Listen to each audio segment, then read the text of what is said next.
So going back to that point about the birthday of the world, I'm going to tie it in a little. So it's a happy birthday to all of us, really. Existence, which we are part of that existence, began on this day. So it's a day of birth, a day of growth. We're thankful for being here. We're thankful for everything that's here. But more than just being thankful, it's a day to reflect on what it means that we're here. Creation equals purpose. And one of the big ideas why Judaism is so focused on creation, and religions in general are so dead set on creationism. Not just because there's a biblical account that we have to hold up, but the entire basis of religion, of life, has a certain purpose that we are working towards, that's created by God, designed by God. Creation means there's a creator, and there's a purposeful creation that is achieving something. And so today is that day where we have to think, what are we achieving? What's the world achieving? And how are we part of that story? But we don't celebrate Rosh Hashanah today, even though it's the beginning of the universe. Today's the anniversary of existence. So if there's going to be a Rosh Hashanah, you would think we count the year from the first day of existence. The next year, that day comes again, it's a new cycle of a year. So tonight should have been Rosh Hashanah.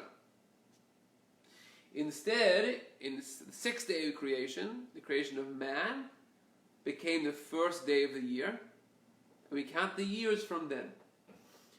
On a technical level, there was no one around to count years before man was created. Right. So counting time began when man and woman, I mean man here not as gender, but as human beings, were created. But there's something deeper to it as well. The world at large was almost just a backdrop to the drama of humankind. Which means everything was just setting a stage, getting an environment ready for the main character to come on the scene, man. The reason is, if the world's here for a purpose, part of that purpose has to be, obviously, that we achieve something. God gave something into the world, gave over some sort of responsibility to the world. The only creature, the only existence that has that capacity to make moral choices, to thereby create a difference, change the course of history, is human beings. Nature has its rules. Rules don't break, right? Nature is perfect. Exactly how God created it, that's exactly how it runs. Animals follow that same cycle. They're a little more complex than plants and definitely than minerals, but at the end of the day, they follow their instincts. The way they were created is the way they live. And that's going to continue. That cycle continues to happen. And that's why we have on one side of the spectrum, we have these, really, out there environmentalists who would say human beings are just ruining the world. They have a point. Without human beings, the world would continue to run on a perfect schedule. God created it and it's staying stagnant. It's going to continue the cycle of life. Everything will flourish in its way. Perfection. God created perfection. In its way, what makes it perfect. Human beings, we came here with not only we have moral choices, we can make wrong moral choices. It means we have the capacity to ruin God's world, which unfortunately at times we have done. But for that same price, we have the capacity in the other extreme to perfect God's world. We're perfecting it beyond perfection. The original perfection is a perfection of it's running perfectly, but it doesn't have anything beyond itself inside of it. It's a system that was set up to run. We bring a new dimension to the world through our choices, our good choices, and our godly choices. Through our moral behavior and our religious behavior, we actually create a new reality, a world that transcends itself. So human beings, humankind, we are the ones that are the sole purpose, or the main focus of the purpose of this universe to exist. The day that Adam was created is the day the world now had the potential to achieve its purpose. And so that's the production date. It's almost if you imagine a production line in a factory, right? It starts at the very beginning, creating the metal, shaping the metal. Let's say making a car, right? There's a whole process. But when do you put a stamp, production date? When the car is fully made and ready to run the engine, right? The same is with the food industry. When was this product stamped? When it's made. Not when the ingredients started getting collected, the ingredients and started making the early stage of the process. So the world was sort of a precursor, the first 5 days of creation were the production line to when, okay, the world now is finished, which means it now has its entire potential to achieve its purpose. That's the 6th day of creation. What was happening in the first 5 days? Well, there was this incredible process of existence coming into existence. Sort of like a gymnast when they do that run on the mat. Most of the time is spent running 2/3 of the mat, and it's only the last third that they do their triple flips, and then it's all for that. It's not the run. Everybody applauds for that final. Right. So I guess it'd be a similar analogy. I mean, those 5 days of creation were the most intense 5 days of history. This goes back to what Hal was asking before about 20 billion years or 14.3 billion years versus the Jewish account of we're entering now 5,780. And one way of understanding, the science isn't wrong, right? We trust science. Obviously, science isn't perfect. It's not meant to be perfect, but we trust science. That the creation process wasn't just like clicking fingers and things come. It was a sped up evolutionary process. So over 5 days, there's this incredible process of creation happening, which was this hyperspeed evolution of matter into a complex world. Now, how that looked, if we can capture it on video, I have no idea. But it was definitely an intense 5 days. And then the stage was set. The world now ready to be inhabitable by human beings. And once the human beings came onto the scene, that's the point of the world. Now the world begins. Life begins. We count time. Rosh Hashanah. Again, though, I don't want to belabor the point, but you can understand the days as metaphoric days. It doesn't really make any difference whether God exists or not, or whether God created. God created. It could have taken him 14 billion years to create everything, but so what? The point is he created it. Yes, That's the important thing. It's not an article of it's not one of the axioms of Jewish faith to believe in the timeline. I believe there's strong reason from a Jewish perspective to believe in it, and I believe there are very strong reconciliations with science. I'm a big believer in science. I don't think it's anti-scientific, but it's not the discussion we're going to go into tonight. Yeah, I understand. The reason I start with this point is because what we get is a perspective of the world. A human being is the main character. Okay? What we're going to do tonight is take that one step further. Not only are we the main character from all the other characters of creation, we take a center stage even over God. That's a radical idea. And it's borderline heretical, right?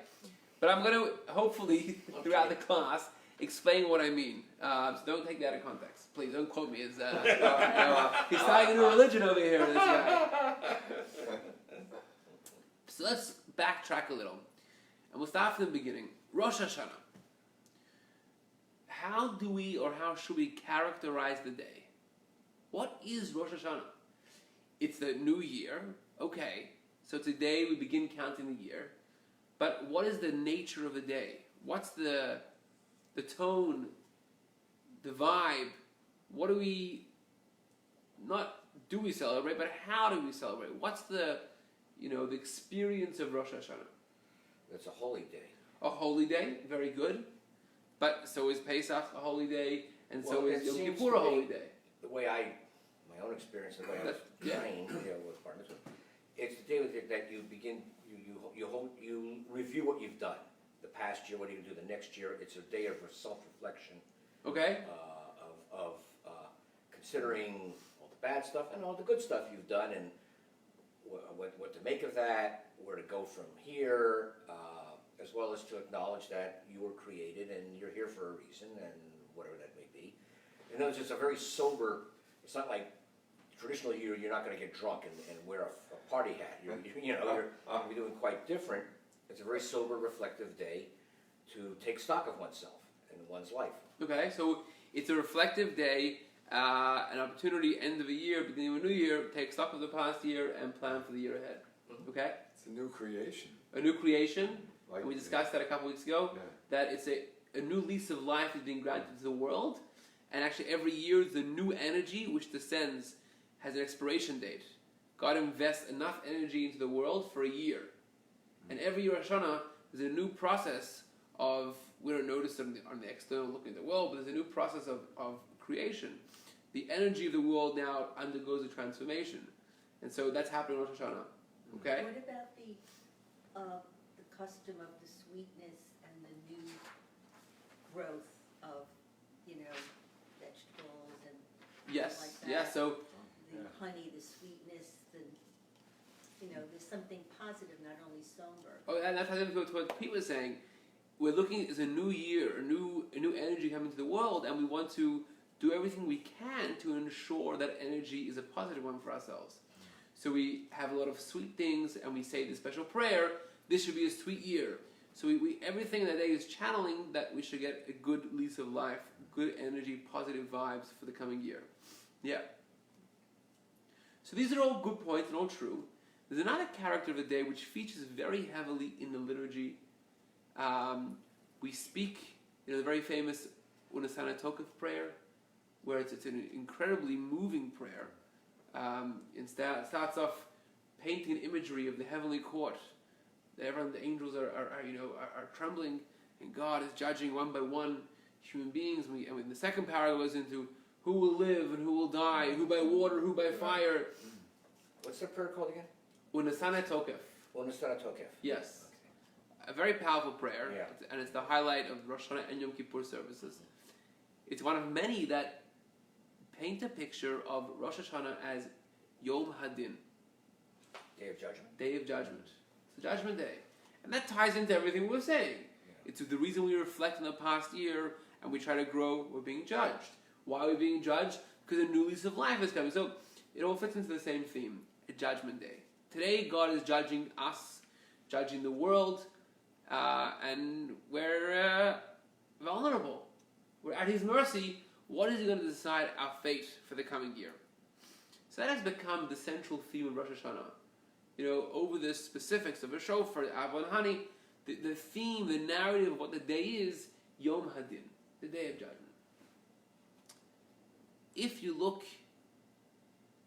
in the Torah, search the biblical texts, there's zero reference to Rosh Hashanah being a day of judgment. So Pesach, we're told, is a day to celebrate freedom and to eat matzahs. Shavuos, we're told, is a day, a harvest festival. Sukkos, it's a festival of booths to commemorate God protecting the Jews in the desert. Yom Kippur, a day of atonement, a day of we should fast. We're told the character of the days, what we should be doing. What are we told in Torah on this Rosh Hashanah, the first day of the year? So let's look at the first couple of sources here and read it together. In source 1, it's in Leviticus, chapter 23. My mitzvah parasha, as it happens to be. I've only put the English here just for space reason. Speak to the Israelite people thus: in the 7th month, on the first day of the month. Interestingly, Rosh Hashanah is the beginning of a year, but the 7th month. But that's for another time. I'm going to speak about that on Rosh Hashanah. If you come to services, you can hear more of that. You shall observe complete rest, a sacred occasion commemorated with loud blasts. So we have two things. It's a holiday, complete rest, which is generic, like all holidays. The character we have, you should blast the shofar. That's the only thing we know of Rosh Hashanah. The next reference to Rosh Hashanah in Torah comes from Numbers 29. In the 7th month, on the first day of the month, you shall observe a sacred occasion. Again, you should not work at your occupations. This is a generic Chag, holiday, festival. You shall observe it as a day when the horn is sounded. Again, Why Rosh Hashanah? Shofar, important is sounded. Why we build the shofar? What symbolism the shofar has? We're not told. But is there anything here about the day of judgment? Not even a hint to it. So the Talmud asks this question. It says, where does it come from? That Rosh Hashanah is the day of judgment. And it points us to this verse or verses from Psalms 81. And in these verses we say, I'll say the Hebrew and then we'll read it in English. Tiku b'chodesh shofar, b'kesel yom chagenu, ki chok li Yisrael hu mishpat l'Elohei Yaakov. In English, blow the horn on the new moon, which is clearly reference to Rosh Hashanah, on the full moon for our feast day.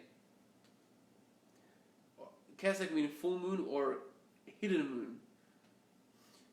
For it is a law for Israel, a ruling for the God of Jacob. The literal reading is, it's a law to blow the shofar. The Talmud plays with this and says, on the day you blow the shofar, it's a day of law for the Jewish people, a day of ruling for the God of Jacob. Meaning, Rosh Hashanah is a day when law is pronounced, a day of judgment. So the context here, the Talmud extracts that Rosh Hashanah is indeed a day of judgment. So it's actually a verse from Psalms, a later text from the writings, that is where we deduce, not even explicitly, the idea of the day of judgment.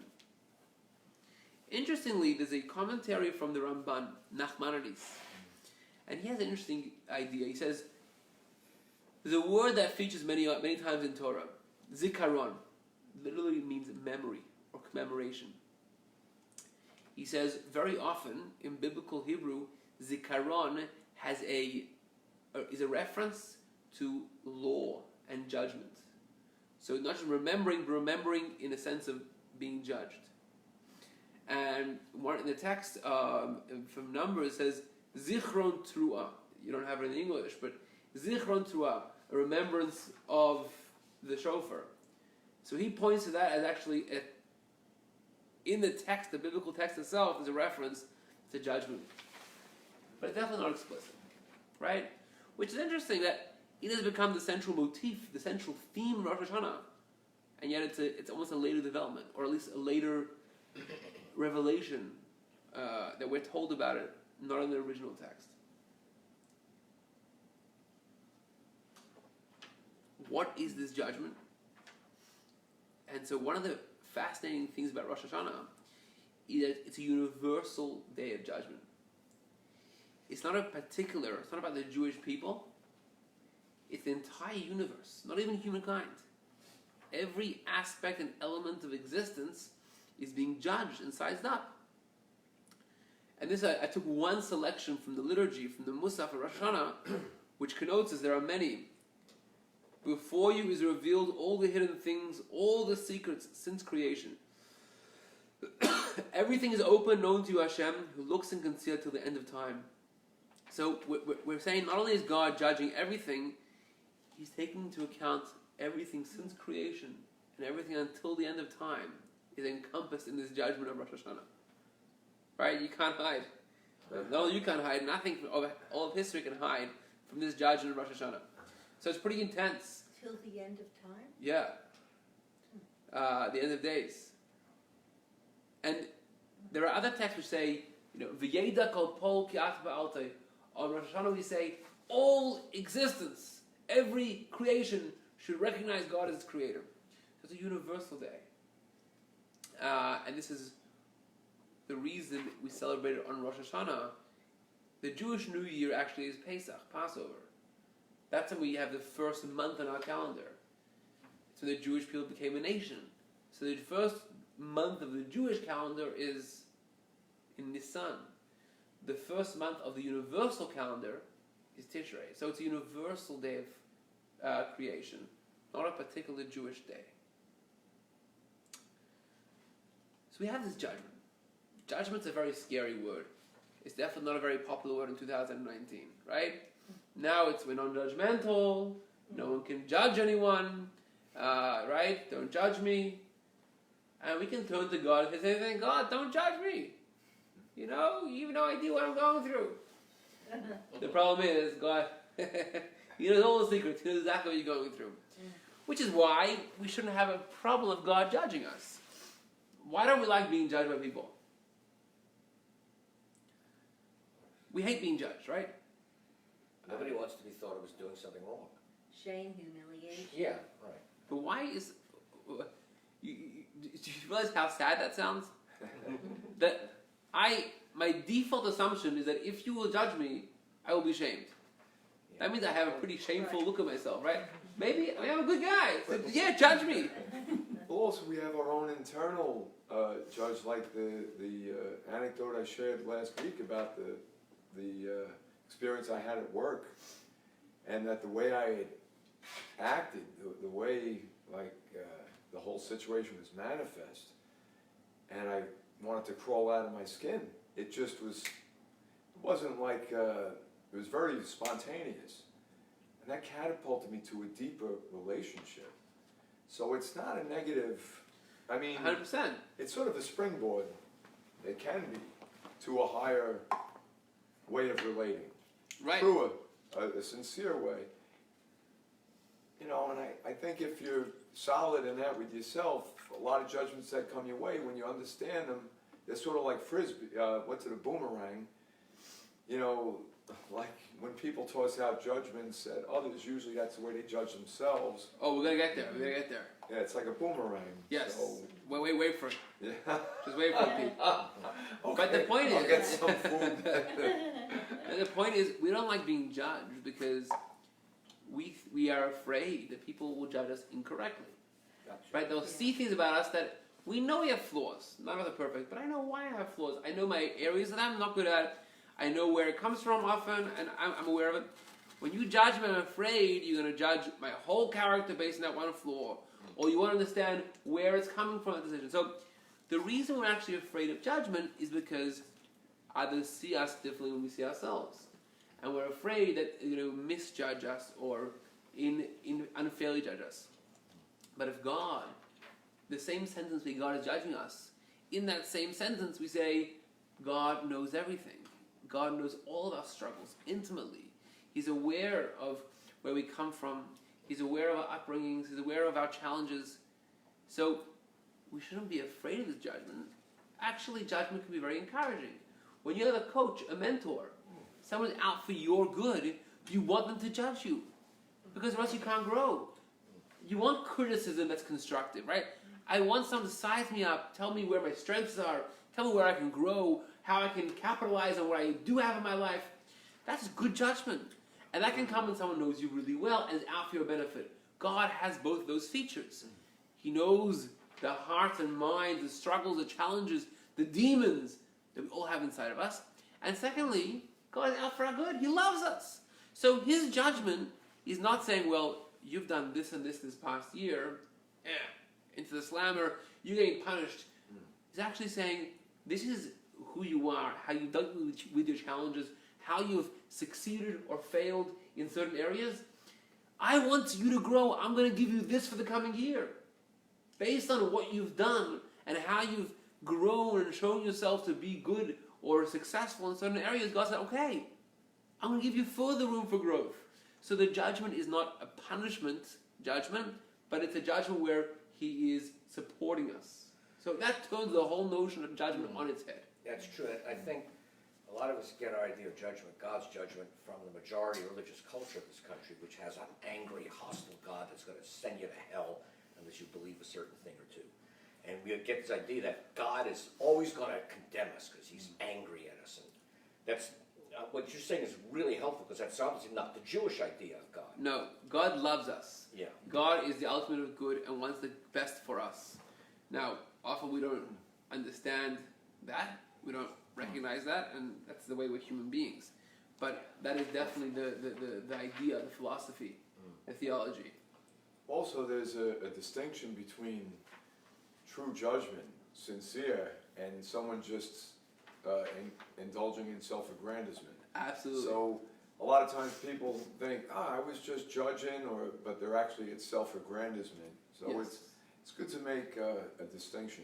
Yes. So I want to take it one step further. And I want to learn together a teaching from the Baal Shem Tov, as distilled and expanded upon by Rabbi Nachman of Breslov. Now, the actual text of the Baal Shem Tov and Rabbi Nachman is not featured here, because we're going to take the same journey they took and use the text which they use, and I'll be telling the teaching as they write it, using the text which we read together. So we start off in Pirkei Avot, Ethics of Our Fathers, and there are two cryptic, two strange expressions.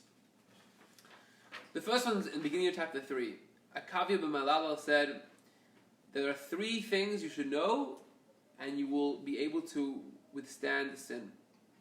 Know where you come from, where you're going, and before whom you are destined to give an account and reckoning. Let's pause here. In the Hebrew, that last item is who you're going to give din v'cheshbon. And that's still a phrase used in modern Hebrew, din v'cheshbon. Accounting and reckoning. Now, din means a judgment, cheshbon means an accounting. What should come first? First the reckoning. First you go over the cheshbon, the account. And then, din, then you can make a judgment call. Instead it says you give a judgment and an accounting. So, the Baal Shem Tov picks up on this anomaly and says, why is it written this way? There must be a message encoded in this Mishnah that's deeper than the face value. Let's turn over to the next, the same chapter on Ethics of Our Fathers. In the Mishnah 16, there's another strange expression. And it's speaking about, it's a very interesting Mishnah about a metaphor. It's a big metaphor. Everything is given against a pledge. The net is spread out over all the living. The store is open. The storekeeper, God, allows credit, but the ledger is open and the hand writes. It means all our actions are being recorded. And whoever wishes to borrow may come and borrow, but the collectors go around regularly every day and exact dues from man. It means there's consequences for our behaviors. And it says they exact the dues with his consent or without his consent. But the literal reading is with his consent and without his consent. And again, the Baal Shem Tov picks up on this expression. So what does it mean with and without his consent? And here's his teaching. He says, when a person comes to be punished or held accountable, God or no one else, nothing else, can create a punishment or can create a judgment against him or her. The only person that can create a judgment against a person is the person themselves. Okay? We'll see what that means in a minute. But that's why he says, let's first see what it means, then we'll go back to explaining how the word in the Mishnah. Let's read a story from the Tanakh, from the Bible. A story which we know, many of us know, King David. King David obviously was a very great king of Israel, but we know the story with Bathsheba, where it seems that he messed up. And in the middle of the story, the prophet, Nathan the prophet, confronts David about this story. But the way he confronts him is like a lawyer in a courtroom, right? They never speak straight. Lawyers, right? We love lawyers. But here's how the story goes in Shmuel Beis in chapter 12. And the Lord sent Nathan to David. He came to him and said, Nathan starts telling David the story. There were two men in the same city, one rich, one poor. The rich man had very large flocks and herds, but the poor man had only one little ewe lamb that he bought. He tended it, and it grew up together with him and his children. He used to share his morsel of bread, drink from his cup, and nestle in his bosom. It was like a daughter to him. One day, a traveler came to the rich man, but he was loath to take anything from his own flocks or herds to prepare a meal for the guest who had come to him. So he took the poor man's lamb and prepared it for the man who had come to him. David flew into a rage against that man and said to Nathan, as the Lord lives, the man who did this deserves to die. Such cruelty. No respect for his poor fellow dweller of the city. He shall pay for the lamb 4 times over, because he did such a thing and showed no pity. That's David's instinctual response. And Nathan says, David, that man is you. Thus said the Lord, your God of Israel. It is I who anointed you king over Israel, and it is I who rescued you from the hands of Saul. And he goes on to tell David, you took this Uri, you sent him to war, and you stole his wife. You're a king of Israel. You have anything you want. The whole country at your disposal. And you stole this man's wife. David, to his credit, and he's given a lot of credit in Jewish tradition, immediately says, I have sinned, I am wrong, and he confesses, and that's teshuvah. Which is incredible for a man of his stature, who could easily just strike the prophet down and take the high road. He was vulnerable, he says, yes, you're 100% correct. But why didn't Nathan just tell him directly? You did a crime, a terrible thing against humanity. He wanted David to judge himself. In other words, how would, if, like you said, you can't bring a judgment unless it's you that's the judge. So how would you judge this person? Yeah. David, any judgment against him, not only because he was a king, but a judgment against him from an outsider is impossible. We'll see soon why that is. But the only way he can really be held accountable is he himself hold himself accountable.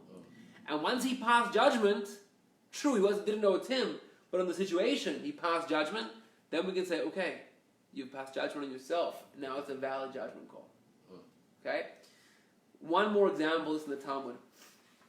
This comes from Tractate Barachas 5b. And the context is the Talmud speaking how the rabbis of the Talmud felt very deeply that the struggles they had, even the sicknesses they had, were a result of their own flaws in their behavior, and they tell us also, if something's going wrong in your life, check that something's wrong maybe with the way you're behaving. And Rabbi Yochanan fell ill. Rabbi Chanina entered to visit him and said to him, is your suffering dear to you? Because there's a notion that suffering is a good thing. It's getting rid of my sin. It's my punishment is being meted out in this way. I have my whole world to come to enjoy myself. Rabbi Yochanan said, no. I welcome neither this suffering nor its reward. I don't want it. It's painful. I'm literally in pain. So the next thing that happens is interesting. Rabbi Chanina says to him, give me your hand. He gave him his hand, and Rabbi Chanina stood up and restored him to health. What's the giving of the hand? Some medical, hocus pocus. So, Rabbi Nachman says something interesting. Giving a hand is a form of oath, of commitment, right? We shake hands in a deal. He asked him first, do you want this suffering? He said, no, I don't want it. He said, give me your hand. It means, do you sure you don't want it? Show me some real commitment in this. And once Rabbi Yochanan was able to show real commitment, yes, 100%, I am giving my word, I don't want this suffering, his suffering was alleviated. And what that means is, essentially, all suffering that comes to us, all judgments that come our way, we've brought upon ourselves. Maybe subconsciously we've brought upon ourselves, or, as in the case of David, consciously about someone else we've brought upon ourselves. But if there's no room in our own psyche for this judgment, there's no way we can be affected by it. So the Baal Shem says something like this. Any time a person or a thing is to be judged, the entire world, he gives like a metaphor, the entire world is sitting around a big conference table. And the situation is put up on a screen. And we're all asked what we think should happen. Now, of course, we're not told it's us. We're there as well with everyone else. And whatever we decide, that's what's decided for us. Now, this happens all the time in our lives. We're not even aware of it. We see someone doing something, and we judge them. God says, oh, if that's the way you look at that situation, if that's the way you're judging someone doing that, I'm going to judge you doing that the same way. You've passed judgment over yourself already. So the whole day, we're observing people, right? We're observing things happening, and we're instinctively judging those situations. We're sizing them up. We're making decisions about other people's lives all the time. Right. We're faulting them or we're crediting them. We are creating backstories or inventing things all the time. And what that is actually doing is, that's us sitting down at a conference table and deciding how things should be judged in this world. We're one of those, a juror in the decision making of the world. And every time we give a decision, he goes, okay, now I know how I'm going to judge you. You judge yourself. I'm just the one who's implementing this. So it's judge not lest you be judged. Yes. But not unless you be judged, that is the judgment of yourself when you judge others. So what's fascinating is two very important takeaways, I think, from this idea. And they're both worthy of exploration in their own right. Takeaway number one is how careful we have to be about judging other people. Because it's not only a negative thing that we're doing to them, we're creating a consciousness, we're creating a certain environment, we're creating a certain life for ourselves through that judgment, right? We are putting ourselves into that space when we judge other people, right? Now, this is a very difficult thing to control ourselves of. But if we judge others positively, always give them the benefit of the doubt, then what that creates is that we are given an easier sentence, quote unquote, by God. It's not tit for tat, right? It's not one of these, like, God says, you're being nice, I'll be nice. It's because we've created the prism, the lens that we are viewed through, we create. And so the more giving we are, the more forgiving we are, that judgment is then passed on to us. The more giving God is with us, the more forgiving He's with us. So we're always on show. We're accountable not only for our actions, we're accountable for how we view other people's actions. Well, and that's an incredibly... that's a slippery slope, because, again, the distinction.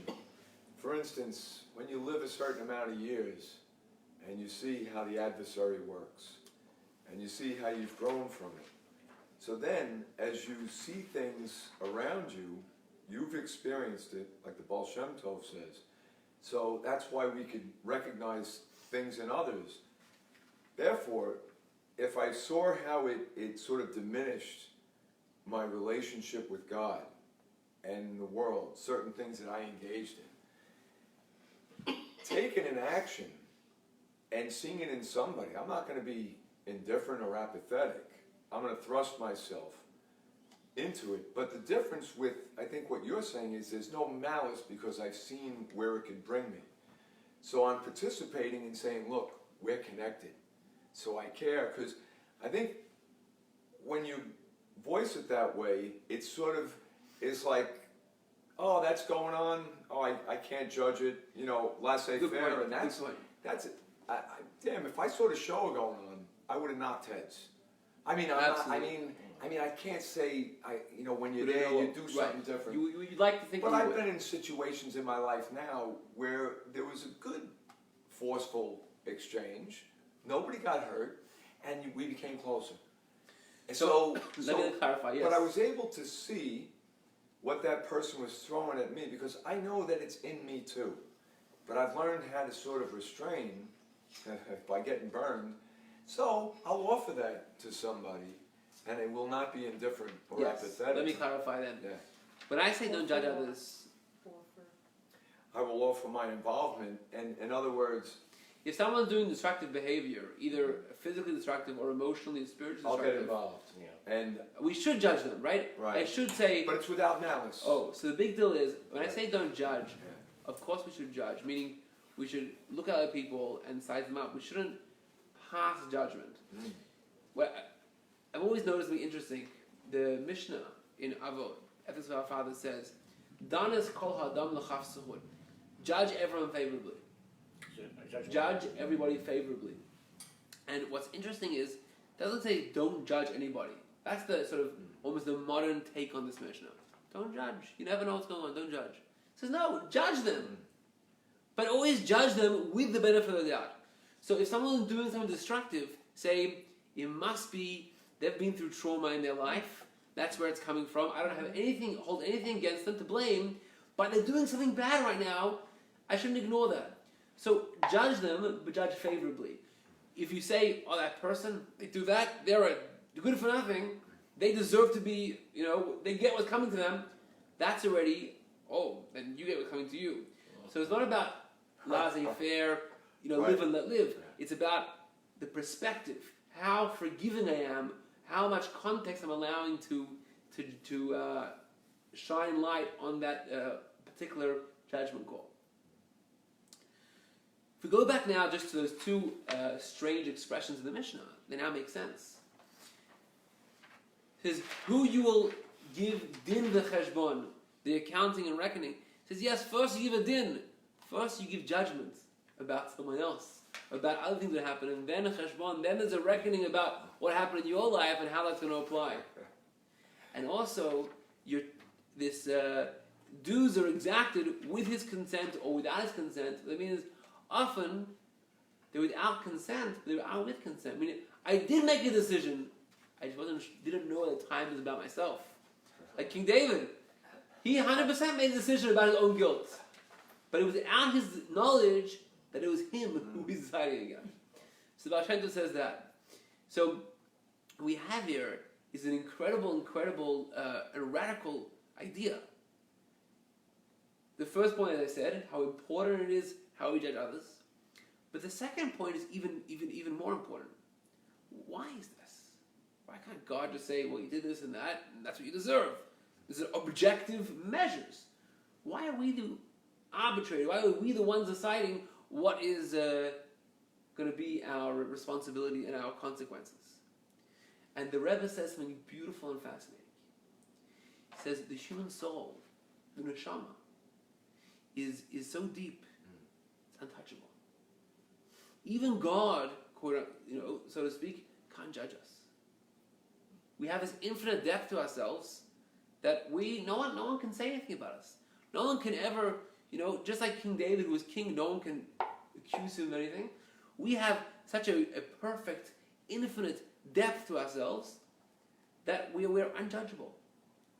We can never be defined, or there's no one out there, not even, so to speak, God, who can say we're deserving of this punishment.